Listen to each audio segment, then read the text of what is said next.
You ever feel like the world's got a secret VIP section and you're not on the guest list? Because while you're stuck in economy class, dodging armrest battles, there are people landing helicopters on private islands inside volcanoes. And here's the kicker, some of these places are so private, even billionaires need invites from other billionaires. This isn't about 5-star hotels or first-class flights. This is about entire locations, cities, islands, clubs, and hidden bunkers that are off-limits unless you're ridiculously wealthy.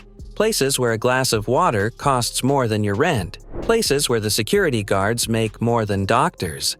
Places where cash isn't king status is. Sounds unreal? It's not. It's happening right now. Stick around, because in the next few minutes, you're going to hear about places you weren't even supposed to know existed. And trust me, some of them are flat out disturbing. Let's start with something outrageous. Private islands that don't exist on maps. Let's talk islands. Not your Airbnb on the beach type. I'm talking about entire islands that aren't even marked on Google Maps. Why? Because the owners paid to keep them off the record. Take Musha Cay in the Bahamas. Owned by illusionist David Copperfield. Only 24 guests allowed at a time. Price tag, $42,000 per night. Minimum stay, 5 nights. Oh, and you don't just book a room. You book the entire island. Like you're Thanos. But that's nothing compared to Lanai, the 6th largest island in Hawaii. Bought entirely by Oracle billionaire Larry Ellison. Yes, he owns 98% of it. The town, the water supply, the roads, the power grid, everything. You literally need permission to step on certain parts of the island. And even some locals say they feel like guests in their own home. How do you gatekeep a whole island? Easy, just own the land, the airspace, and the security. This isn't tropical real estate. It's monopoly in real life. Secret billionaire bunkers built for doomsday. Next, what if I told you that while we're out here Googling cheap rent near me, the ultra-rich are prepping for the end of the world in style? Let me introduce you to the Oppidum, located in the Czech Republic. It's the largest known private apocalypse bunker in the world. This is not a tin can survival shack. We're talking an underground swimming pool, a wine cellar, a cinema, a spa, a dental station, and biometric access so your assistant can't sneak in. It's a luxury fallout shelter that can seal itself shut for 10 years. Not enough cash? Then there's Vivos Europa 1, a massive underground fortress in Germany. It was an old Cold War bunker. Now, it's a doomsday condo resort for millionaires. One spot reportedly costs millions of euros, and that's just your buy-in. You still have to stock it. This isn't paranoia. This is billionaires straight up planning to survive without us. If that doesn't make you raise an eyebrow, keep watching. Ultra-private resorts that reject celebrities. Some resorts are so exclusive, they turn down Hollywood A-listers. Let's talk about the world's most exclusive club, the Club 33 at Disney. Yes, Disney. There's a private dining club hidden inside Disneyland, and it costs around $25,000 to apply and up to $10,000 per year to keep your membership. The waiting list? 14 years. And here's the plot twist, even celebrities like Tom Hanks and Christina Aguilera had to wait years to get in. Then there's Necker Island, owned by Richard Branson. It's so private, staff members sign lifetime NDAs. Beyoncé had her honeymoon here. So did Obama. So did Princess Diana. If those names aren't enough, then you already know this place isn't meant for regular folks. But even that isn't the most locked-down resort in the world. Banwa Private Island in the Philippines. You can't just book it, you have to be invited by someone who already stayed there.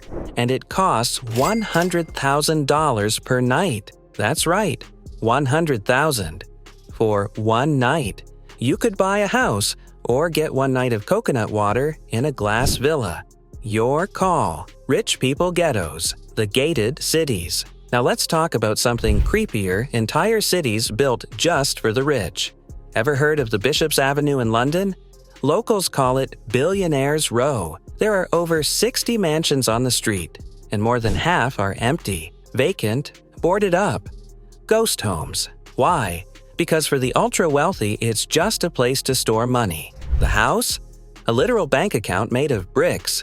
Then there's Antilia in Mumbai, a 27-story personal skyscraper, owned by Mukesh Ambani, one of the richest men in the world. It's a home, but it has a snow room, 3 helipads, a staff of 600, and a hanging garden that can withstand an earthquake.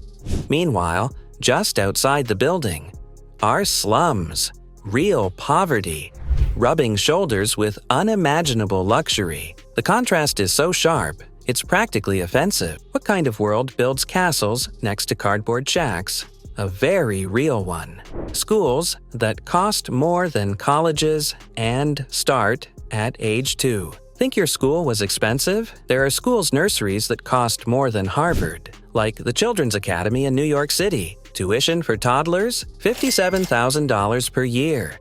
To put that into perspective, most families make less than that annually. These elite kindergartens hire former diplomats as staff, require interviews for 3-year-olds, teach fencing, Mandarin, and classical violin, offer reputation coaching to parents. And the worst part, they actually matter, because these places feed into Ivy League universities, billion-dollar family dynasties, corporate leadership pipelines. If you're not born into that system, good luck breaking into it. So here's the truth. There are 2 worlds, the one you live in and the one you're locked out of. The rich don't just have money, they have access, privacy, protection, legacy, and leverage. They don't stand in lines. They don't need resumes. They don't need second chances because they never get their first taken away. But the moment you start seeing these places for what they are, not dreams, but systems, the illusion breaks. So next time someone tells you, we all get the same 24 hours, show them this video. Because some people spend those hours inside bunkers, castles, and billion-dollar cribs while the rest of us just pay the rent. You don't need a yacht or a black card to win this game, but you do need awareness. And the algorithm doesn't want you to have that. So if you made it this far, it means you're part of the 1% not in wealth, but in attention. That's power. So here's your move. Share this video with one person who thinks money doesn't buy access.